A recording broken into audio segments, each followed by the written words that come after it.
السلام علیکم ورحمۃ اللہ وبرکاتہ۔ عزیزان ملت اسلامیہ، آپ تمام امتی کو ابو فیصل کی طرف سے سلام عرض ہے۔ گھر میں بڑی پردہ نشین عزت دار ماں اور بہنوں کو ابو فیصل کی طرف سے سلام عرض ہے۔ بہرحال اللہ سے امید ہے آپ لوگ خیریت سے ہوں گے، اللہ کی حفاظت میں ہوں گے، ان ملونوں کی ملامت سے محفوظ ہوں گے۔ اللہ آپ لوگوں کو اپنے حفظ و امان میں رکھے، اللہ اپنی حفاظت میں رکھے، اللہ ہر آبا سے ہر شر سے آپ لوگوں کو محفوظ رکھے۔ بہرکیف میرے عزیز دوستوں، میرے بھائیوں، دیش کے حالات سے بھی آپ لوگ واقف ہیں اور دیش کے باہر کے حالات سے بھی آپ لوگ بجا واقف ہیں، لیکن یہ آپ کا بھائی آپ کو مسلسل ساری دنیا کی خبریں آپ تک پہنچا رہا ہے تاکہ آپ لوگ گمراہ نہ ہو، اس گودی میڈیا، اس نجیس میڈیا کے ولولے میں اور ان کی چکر میں نہ آئے۔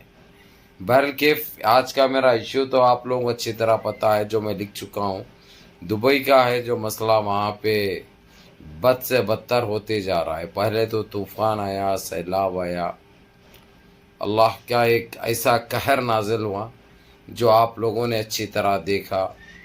ہم نے کافی دعائیں بھی کرائی، ہم نے خود دعائیں کی کہ اللہ اس مشکل گھڑی سے دبئی عوام کو راحت پہنچائے۔ جس طریقے سے جو گاڑیاں اڑتے نظر آئے، کوئی پیپر ہوتا ہے نا، پیپر تو بھی تکلیف سے اڑتا ہے یہ، لیکن یہ اللہ کا قہر ایسا نازل ہوا جو ہم الفاظوں میں بیان نہیں کر سکتے۔ ان 75 سال میں ایسا طوفان سننے کو بھی نہیں ملا، دیکھنا تو دور کی بات ہے۔ یہ سب اللہ کی طرف سے ہے، کیونکہ بولتے ہیں کہ اللہ کی لاٹھی میں آواز نہیں ہوتی، کرتا کوئی ہے بھرتا کوئی اور ہے۔ یعنی ساری ہماری عوام، دبئی کی عوام، معطرین ہو یا مقیمین ہو، اس طریقے سے پریشان ہوئی جو ہم الفاظوں میں بیان نہیں کر سکتے۔ کیا حال ہو گیا دبئی کا آپ لوگ اچھی طرح جانتے ہیں، لیکن ان سب کے بیچ میں جس طریقے سے پانی کو نکالا جا رہا ہے، پانی کو سکھایا جا رہا ہے، اور جو کشتیاں جو پانی کے ہوتے ہیں جس طریقے سے عوام کو سہولت پہنچائی ہے، جو پھنس چکے تھے ان کو نکالا گیا، یہاں تک کہ بعض جانوریں بھی پھنس چکے تھے، جانوروں کو بھی نکالا گیا، یہ ایک بہت بڑی بات ہے۔ لیکن اللہ کے گھر دیر ہے اندھیر نہیں ہے۔ یہ ساری چیزیں کیوں ہوئے آپ لوگ اچھی طرح جانتے ہیں۔ ایک غلطی کی سزا ایک کرتا ہے تو بھگتنا ساروں کو پڑتا ہے۔ ابھی دیکھیے پانی کس طریقے سے نکالا جا رہا ہے، کتنے تکلیفوں سے نکالا جا رہا ہے، آپ لوگ جانتے ہیں۔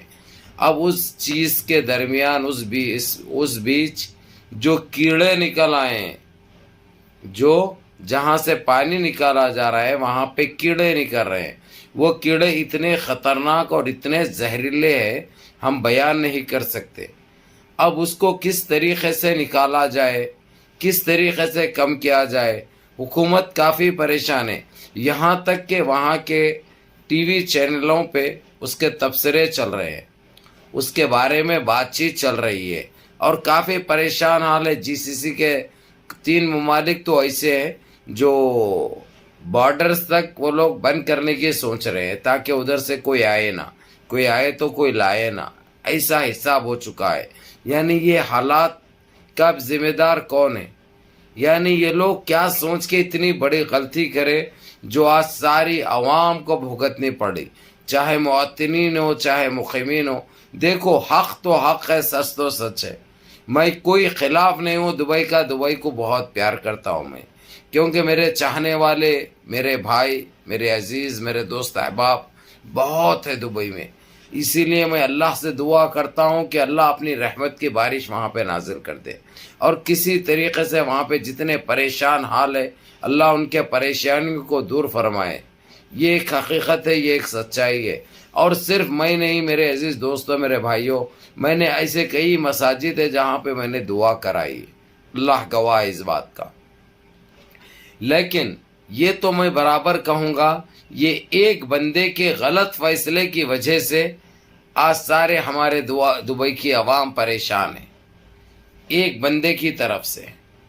اور یہ بھی بتا دوں میں آپ لوگوں کو میرے عزیز دوستوں، میرے بھائیوں، اب جس طریقے سے جو وہاں پہ جو پریشان حال ہے، اور جس طریقے سے جو پریشانی میں مبتلا ہے عوام، وہ تو دور ہو جائے گی، وہ تو ختم ہو جائے گی، لیکن ابھی بھی توبہ اللہ کرنے کا ایک وقت ہے، اپنے گناہوں کی توبہ کرنے کا ایک وقت ہے۔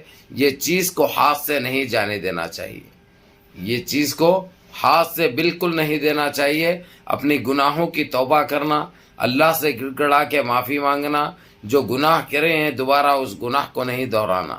اور صرف دبئی نہیں بلکہ جو اپنی گندگی ذہن میں لائے تھے وہ سارے ساودھان ہونا چاہیے، وہ سارے ہوشیار ہونا چاہیے تاکہ ایسی نوبت دوبارہ نہ آئے۔ اب دیکھیے جس طریقے سے پریشان حال ہے دبئی کی عوام، یہ سارے چیزوں کے ذمہ دار ایک ہی شخص ہے میرے نظریے میں کسی کے باپ کس سے ڈرتا گھبراتا نہیں، جو حق ہے برابر بیان کرتا ہوں، جو سچ ہے برابر بولتا ہوں میں، اسی لیے یہ ایک سچائی ہے، یہ حقیقت ہے۔ وہ غلطی اس نے کیا کی ہے آپ لوگوں کو اچھی طرح پتہ ہے، جو کہ میں دہرانا بھی نہیں چاہتا، مناسب نہیں سمجھتا میں، تاکہ بار بار میں اس چیز کو دہراتا جاؤں اور بتاتا جاؤں۔ بہرکیف میرے عزیز دوستو، میرے بھائیوں، جو کیڑوں کی جو بات کر رہا ہوں میں، وہ بڑے زہریلے بڑے خطرناک کیڑے ہیں۔ وہ اگرچہ ڈسے، اگرچہ کسی کو اگرچہ ڈسے تو وہ زہر جسم میں سارے پھیل جائے گا، اور بہت خطرناک کیڑے ہیں۔ اس کا بندوبست کیا جا رہا ہے، اور وہ جلانے سے اور پھیلتے ہیں، اور وہ جلدی ایسے جلانے سے جلتے نہیں ہیں، اور نہ مارنے سے مرتے ہیں، وہ اور پھیلتے ہیں کہتے۔ تو اس سے بہت پریشان ہے، اس لیے آپ لوگ پریشان ہونے کی ضرورت نہیں ہے۔ اس کے اسپیشلسٹ کو جاپان کی ٹیم تشکیل دی گئی ہے، جاپان کی ٹیم کو بلایا گیا ہے، وہ لوگ اس چیز کے ماہر ہیں۔ تو بہرحال انشاءاللہ وہ مشکل گھڑی سے خاتمہ ہوگا انشاءاللہ، اور ہماری عوام بہت جلد انشاءاللہ سکون میں آ جائے گی۔ فکر مت کرو، انشاءاللہ نمازوں کی پابندی کرو، اور انشاءاللہ اس مشکل گھڑی سے انشاءاللہ خاتمہ ہوگا۔ بہت جلد آپ لوگوں کی پریشانی دور ہوگی انشاءاللہ۔ آپ لوگ نمازوں کی پابندی کرو، اور ماں باپ کی خدمت کرو، بڑوں کے احکام پہ عمل کرو۔ انشاءاللہ تعالی آپ لوگ اس مشکل گھڑی سے انشاءاللہ باہر نکل جائیں گے۔ اور جو جاپان کی ٹیم آنے والی ہے، ہو سکتا وہ لوگ جمعے تک آ جائیں گے اور وہ کام چالو ہو جائے گا۔ اب جو جگہ پہ کیڑے نکل رہے ہیں پانی سوکھنے کے بعد، پانی ہٹانے کے بعد، اب پانی ہٹانا بند کر دیے ہیں، کیونکہ پانی میں اگرچہ رہیں گے تو عوام کو خطرہ نہیں ہوگا اس چیز کا۔ تو اس کے اوپر انشاءاللہ تعالی آپ لوگ بھی توجہ دیجئے اور اپنا خیال رکھیے، نمازوں کی پابندی کریے انشاءاللہ، سارے مل جل کے رہیے، منظم رہو، متحد رہو، اپنی صفوں میں اتحاد برقرار رکھو انشاءاللہ۔ پھر میں جو بھی اپڈیٹ ہے آپ لوگوں کو دوں گا بھی، اور آپ لوگوں کے سامنے پھر لائیو آؤں گا انشاءاللہ تعالی، تاکہ آپ لوگوں کو بتا سکوں، آپ لوگوں کو سمجھا سکوں، آپ لوگوں کے سامنے رکھ سکوں بات۔ یا اللہ، السلام علیکم ورحمۃ اللہ وبرکاتہ، دعاؤں میں یاد رکھیں۔